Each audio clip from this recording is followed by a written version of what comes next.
नमस्कार दोस्तों, पुनः हाजिर हैं आप ही के लोकप्रिय चैनल ओम एस्ट्रो वास्तु में। मैं आपका मित्र वीरेंद्र सक्सेना ज्योतिषाचार्य। दोस्तों, बड़ी इच्छा रहती है कि मेरे घर में पुत्र की प्राप्ति हो, खासतौर पे दादी और नानी को। ज्योतिष के अंदर इसका विधान है जिसको बोला जाता है गर्भाधान संस्कार। इसके बारे में बात कर रहा हूँ। पूरी कोशिश होती है, अगर सही तरीके से कुंडली में योग बना हुआ है तो 100% बेटे का योग होता है। वैसे आजकल बेटा और बेटी में कोई फ़र्क नहीं है, लेकिन फिर भी अगर कोशिश करके बेटा होता है तो भी कोई बुराई नहीं होती, क्योंकि ये सनातन संस्कृति का एक मुख्य अवलोकन होता है कि हर पति, हर पिता, हर नाना दादी, नाना नानी, दादा दादी की इच्छा होती है कि घर में वंश के आगे परंपरा चले। स्त्री की जन्म राशि से चंद्रमा को चेक कर लीजिएगा, 1 2 4 5 7 9 12 स्थान पर है और मंगल से दृष्टि है। और इसी प्रकार पुरुष की कुंडली चेक कर लीजिएगा, जन्म राशि से चंद्रमा की स्थिति 3 6 10 11वें स्थान पर है और गुरु से उनकी दृष्टि है, यानी गुरु की दृष्टि पड़ रही है। गुरु की 3 दृष्टियां होती हैं, 5वीं दृष्टि, 7वीं दृष्टि, 9वीं दृष्टि। तीनों दृष्टियों के अति उत्तम फल होते हैं। तो ये मान लीजिएगा कि स्त्री और पुरुष दोनों का संयोग बना हुआ है, गर्भ धारण भी होगा और प्राप्ति होने वाली है संतान की। गुरु लगन पंचम और नवम में हो, ये इम्पॉर्टेंट है। चंद्रमा पूर्ण हो, शुक्र अपनी राशि में हो तो संतान का लाभ 100% होता है।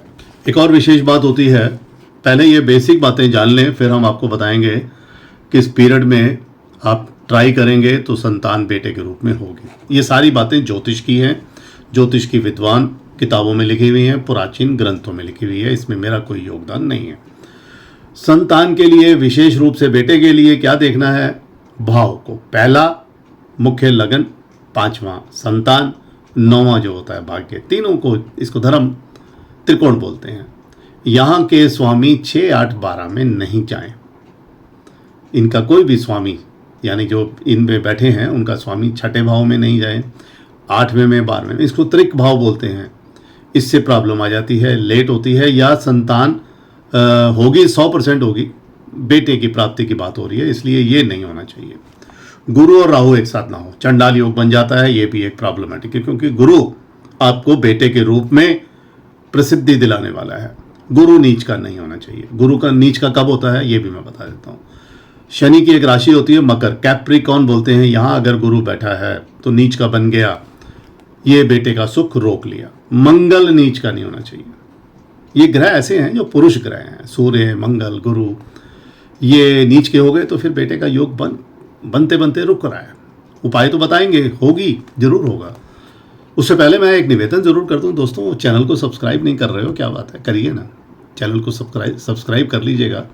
और विश्लेषण की आवश्यकता है कुंडली के, पति और पत्नी दोनों भेजिएगा। मेरा व्हाट्सएप नंबर अंत में आ रहा है, ज़रूर जवाब दूंगा, उपाय के साथ, यंत्रों के साथ, या जो भी होगा। कॉल भी करेंगे तब आप, अदरवाइज सिर्फ व्हाट्सएप करिएगा, कॉल मत करना। अब तीसरी बात क्या हो रही थी हमारी, कि मंगल अगर नीच का है, मंगल नीच का कहाँ होता है? कर्क राशि में मंगल को नीच का बोला जाता है। चंद्रमा की राशि में मंगल नीच का बैठा है, तो चंद्रमा जो है दे रहा है हमारे को सुख, वृद्धि, सब कुछ, और मंगल ने उसकी एनर्जी का सत्यानाश कर दिया, बैठ के एनर्जी खत्म हो गई।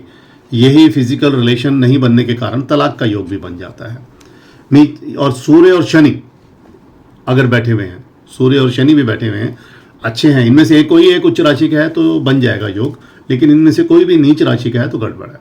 चंद्रमा नीच का नहीं हो, पीड़ित नहीं होना चाहिए। चंद्रमा और शनि ना हो, चंद्रमा और शनि की युति बहुत खराब होती है, सारे योग खराब कर देती है। और अगर ये सारी बातें हैं तो इसका उपाय भी मैं आपको बताने की कोशिश कर देता हूँ। पीपल को जल दीजिए, परिक्रमा कीजिए, शिवलिंग पर जल चढ़ाइए, संतान गोपाल यंत्र का जाप कीजिए। अब जानने की इच्छा है संतान कैसे होनी है, कब हम संसर्ग करें, कब हम मिलें दोनों। लड़की जो लेडीज़ है उसका पीरियड्स जिस दिन शुरू हो रहा है उसी दिन को जोड़ लेना है, वहाँ से शुरू करिए। 1 2 3 4 5 6 7 8 तारीख, 9वीं को छोड़ दीजिए, 10वीं छोड़ दीजिए, 11वीं को, 12वीं छोड़ दीजिए, 13वां 14वीं, उसके बाद 15 को छोड़ के 16 के बाद कोई चांस नहीं होता। ये रात्रि में शुभ शुक्ल पक्ष होना चाहिए। सोमवार, बुधवार, गुरुवार और शुक्र का अगर दिन भी पड़ रहा है, तिथियां भी पड़ रही हैं, ये पीरियड्स की डेट भी पड़ रही है, प्रभु का आशीर्वाद मिल रहा है, बेटा होकर रहेगा 100%।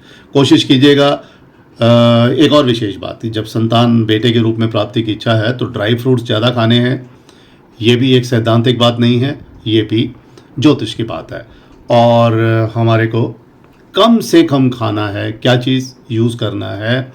मिल्क प्रोडक्ट बिल्कुल नहीं। धन्यवाद। ऊपर मेरा नंबर है, बात करेंगे अगर इच्छा हो आपकी तो।